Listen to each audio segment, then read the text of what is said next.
Hey chickies, okay, today we are doing double stamping Aztec. Yes, I'm a glutton for punishment, but as we all know, there is only one way to get better at something, and that is to practice. So let's go ahead and practice again. I really hope you like it. Let's get into it. So I'm starting off with a white base, of course that is OPI's Alpine Snow, and then I am using 3 colours from the China Glaze Lite Brites collection. I love this collection, by the way. I think I said that last time. I'll also be using my e.l.f. concealer brush to create the background for the stamping using these China Glaze polishes. The first one is called What I Like About Blue, and then we have the green, which is called Lime After Lime, and the purple, which is called I Got a Blue Attitude. They're all lovely. I love them. They're just fabulous. So to create the mottled background of the stamping, of course, I'm using my e.l.f. concealer brush. I love doing this technique. It's so much fun, easy to do. You don't require any sort of liquid latex or anything like that to help you keep your skin clean, because the amount of polish you're putting or ends up on your skin is virtually so minute. It's really easy to clean up. Now, I don't know if you can notice, but these, especially the blue, which is called What I Like About Blue, has a definite shimmer to it. It's like a greenish sort of shimmer to it. And I know that everybody might think that the purple one is a bit weird in the naming of it. I Got a Blue Attitude, but that's because it's got like a bluish kind of tingy shimmer to it. They're really, I mean, normally I don't like polishes with any kind of shimmer in them, but these are lovely. Just yum. I could eat them. You know, obviously I'm not going to, but you know, I totally could. Sorry about that, I just totally went on a rambly session. But as you can see, I'm going to show you me doing the same technique on the other nail as well. So hopefully I'll be able to talk you through that rather than talking about, you know, my love of these polishes. As you can see, I did come back in with a little bit of white at the end, just to sort of dull down the very brightness of it, because I wanted the background to be not as bright as the actual polishes are. So we're starting with the purple around the outside of the nail, and then the blue, and then the green in the middle. And then what you can also do to create a little bit more sort of, I don't know, depth to the, or you know, interest to the nail, is add some of those lighter colors around in different sort of random spots on the nail. That's completely up to you. This is just my go-to. I don't want to get my sponges out. I don't want to use liquid latex today.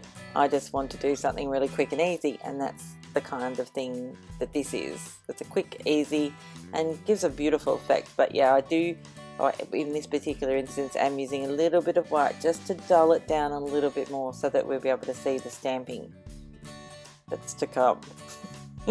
Nobody wants to see me stamping.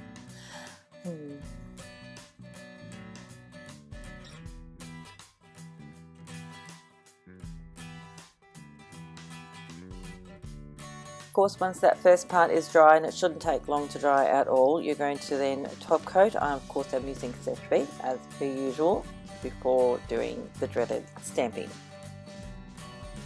So the stamping plate that I'm using is a Moyu London plate. It's called Kaleidoscope. It's the number 9 in that particular collection, and I got it from Picture Polish. And I'll also be using Picture Polish's Clear Jelly Stamper. Now, the stamping polishes I'm using are from Mundo units, but you can't tell that because these particular ones that I bought didn't have any branding on them, but they are Mundo units stamping polishes. It's Turquoise and Lavender. So I'm actually going to do a gradient effect in the stamping, so using both the colors at the same time on the image that I want. And then to gradient them, you need to drag your scraper over the polish a couple of times and sort of shift it left and right a little bit, so that you can actually give it a gradient effect. You know what I mean. So yes, here we go. Stamp that baby onto my nail. Yeah, I totally missed the mark and had to redo it. Just took it off with a little bit of sticker tape. Very easy. Very, very easy. So, second attempt wasn't much better. But, you know, onwards and upwards. I'm not going to let that stop me. Now, what I did to fix it, because you can see that bit at the tip of my nail didn't quite reach the tip of my nail, and that's where it should have been. So I just got some of the stamping polish and just filled that circle in, and there you go. Bob's your uncle. It's okay.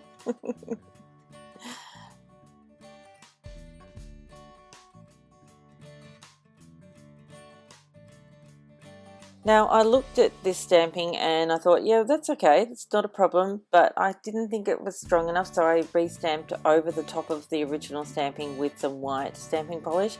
And look, you can see that I did a much better job, but I do apologise, my fingers were completely out of frame when I was doing that, and that's probably the only reason I actually was able to do it even slightly okay. Still not perfect, but what are you going to do? So next up, I decided to add some little silver glitters from this Nana Coco diamond polish. That's from HB Beauty Bar, as are all of the China Glaze polishes that I'm using, and my OPI Alpine Snow.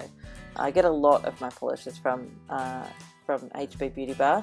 I will be doing some nail art with some Ella Miller polishes very soon, because I just got 3 of their Ella Miller polishes from HB Beauty Bar. That's a new range that they have in their online store now.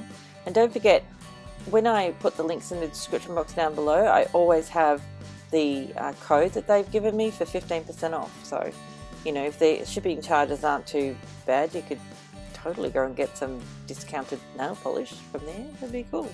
And no, I do not get a kickback from that, not at all.